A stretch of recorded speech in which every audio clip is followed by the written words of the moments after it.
Hey guys, Mark here, Trainer Tip Tuesday, and today's exercise is the kettlebell swing. We're going to show you how not to be a silly swinger, 5 key points, 5 key fundamentals to follow, and you will be doing a correct kettlebell swing. Let's go! Alright, let's start by showing you how to do a correct swing. It's all about the hip hinge and the hip drive. You have to remember, this isn't a squatting exercise. Pay attention.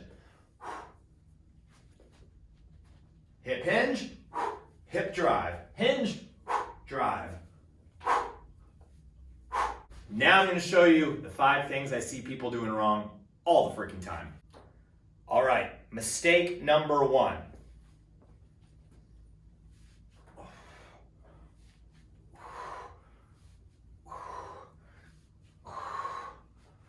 Don't swing like Jillian Michaels. That shit ain't right. Keep your head and chest up and forward at all time.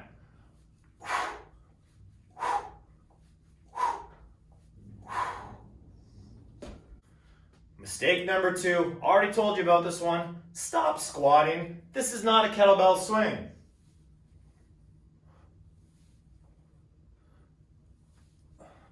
You see how when I come up from the squat, I have to use my upper body, I have to use my shoulders to pull that kettlebell up? This isn't an upper body shoulder exercise. That kettlebell should be driven up to your chest level through that hip hinge and hip drive. If you're using your arms and you're squatting, you're doing it incorrectly. Bum back, hips forward. Bum back, hips forward.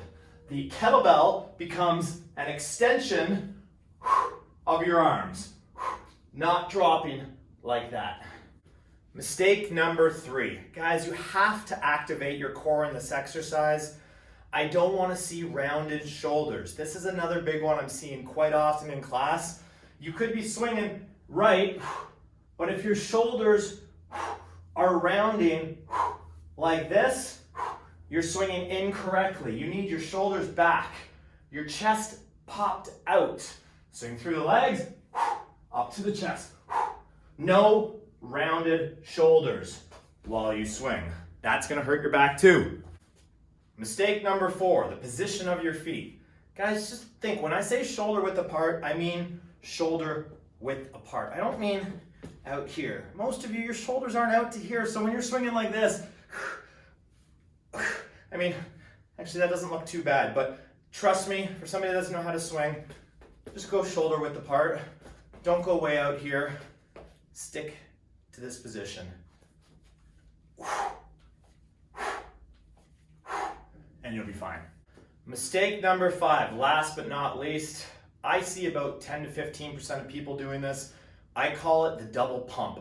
For some reason, once they've swung the kettlebell down, they do an extra hip thrust, and it looks stupid and it's wrong. The kettlebell swing should be 2 motions: back, forward, back, forward. Some people go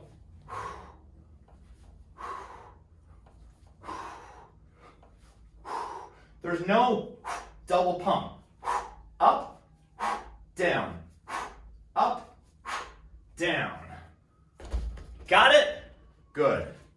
Last but not least, guys, if you watch videos on YouTube and other people swinging, you will sometimes come across a swing that we call the hard style swing. This isn't wrong, and it's similar to something I just showed you that I said was incorrect. I don't want you doing this in class because it's a little dangerous. Your momentum can easily bring you forward. You can easily fall and hurt yourself. So here's the hard style swing. It's more of a Russian style swing. It is where